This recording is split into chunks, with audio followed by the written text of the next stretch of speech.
RTC కార్మికుడా ఊ అంటావా లేక ఊ అంటావా? నేనంటలే. కాంగ్రెస్ ఇవాళ మిమ్మల్ని అవమానపరుస్తుంది. కాంగ్రెస్ ఆర్టీసీ కార్మికులకు మేము ప్రభుత్వంలో విలీనం చేస్తా అని చెప్పి వాగ్దానం ఇస్తుంది ఎలక్షన్ల కంటే ముందు.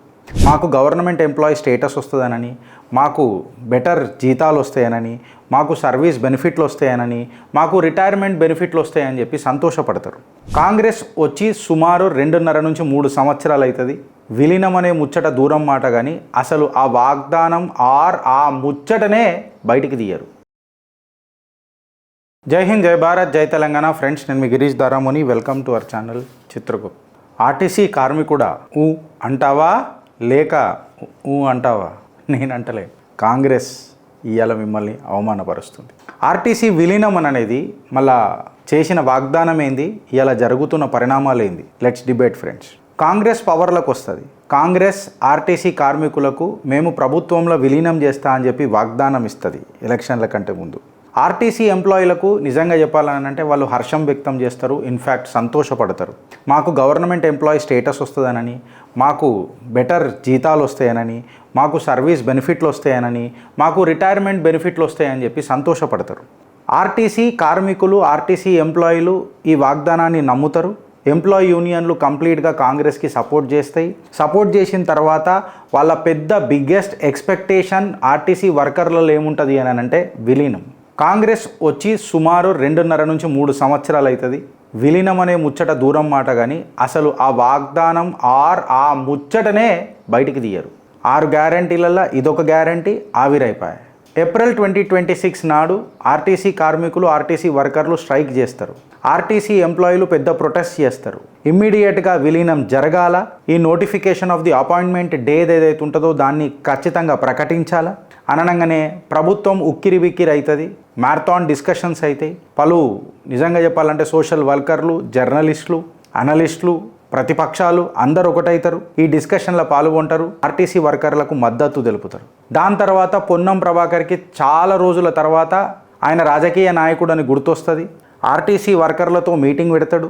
సుమారు 32 డిమాండ్లను డిస్కషన్ చేసినాము. అందులో 29 మేము క్లోజ్ చేసేసినాము, యాక్సెప్టెడ్ చేసేసినాము మేనేజ్మెంట్ లెవెల్లో. 3 మేజర్ ఇష్యూస్ పెండింగ్ ఉన్నాయి అని చెప్పి చెప్తారు. ఆ 3 మేజర్ ఇష్యూసే యాక్చువల్గా మెడకు చుట్టుకుంటాయి ఇవాళ కాంగ్రెస్కి.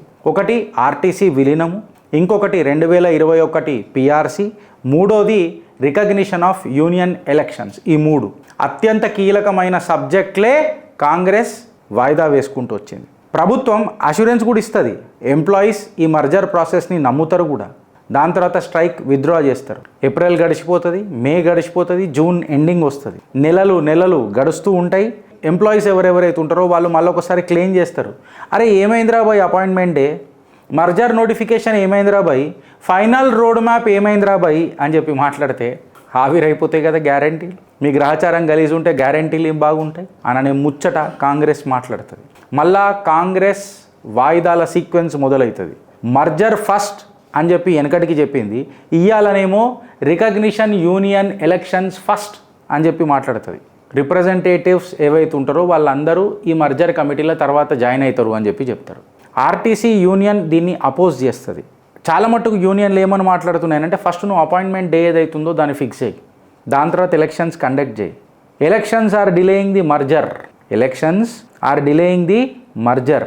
గవర్నమెంట్ ఏదైతే వెనకటికి ముందు చెప్పింది చూడు, ఒరిజినల్ స్టాండ్ ఏదైతే ఉంది చూడు, ఆ స్టాండ్ నుంచి డీవియేట్ అవుతుంది అని చెప్పి యూనియన్లు మాట్లాడతాయి. ప్రొటెస్టులు తీవ్ర స్థాయికి పోతాయి, తారాస్థాయికి పోతాయి. నిరాహార దీక్షలు మళ్ళీ మొదలైనవి. ఆర్టీసీ సమ్మె సైరన్, జంగ్ సైరన్ మోగిస్తుంది. రిలే హంగర్ స్ట్రైకులు జరుగుతూనే ఉన్నాయి. ఇంటర్నల్ డిస్కషన్స్ యూనియన్ మధ్యలో ప్రభుత్వంతో జరుగుతూనే ఉన్నాయి. మెజారిటీ ఆఫ్ ది వర్కర్స్ ఎవరైతే ఉన్నారో అనదర్ స్ట్రైక్కి మర్జర్ డిలే అయిందనంటే ఈసారి వినేదే లేదు అని చెప్పి ప్రభుత్వానికి చేతావని కూడా ఇస్తారు. ఇప్పుడు లేటెస్ట్ స్టాండ్ రేవంత్ రెడ్డి కాంగ్రెస్ ఏం తీసుకుంటుంది అని అంటే, అకార్డింగ్ టు పొన్నం ప్రభాకర్ గారు ఆయన నేతృత్వంలో ముందు ఎలక్షన్స్ అగ్రీ అయినాం మనం అందరము. తర్వాత వర్కర్ రిప్రజెంటేటివ్స్ ఎవరెవరైతే ఉంటారో ఎలక్టెడ్ యూనియన్స్ నుంచి వచ్చిన తర్వాత వాళ్ళని లోపలికి తీసుకుంటాం.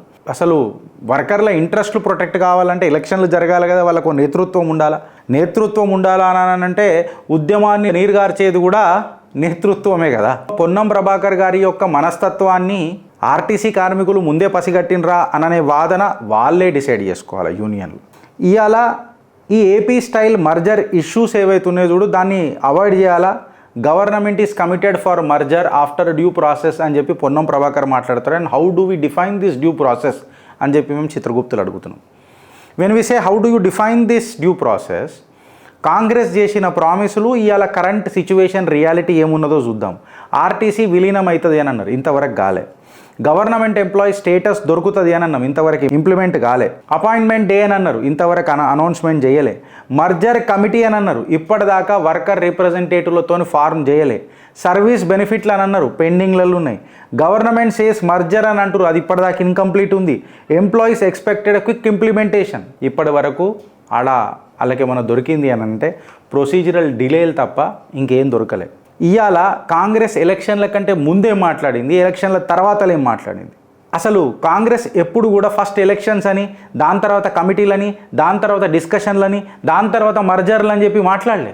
ఆర్టీసీ మర్జర్ అని చెప్పి మాట్లాడింది. ఇవాళ కాంగ్రెస్ వాళ్ళ సీక్వెన్స్ మార్చింది, చేంజ్ చేసింది అని చెప్పి యూనియన్లు మాట్లాడుతున్నాయి.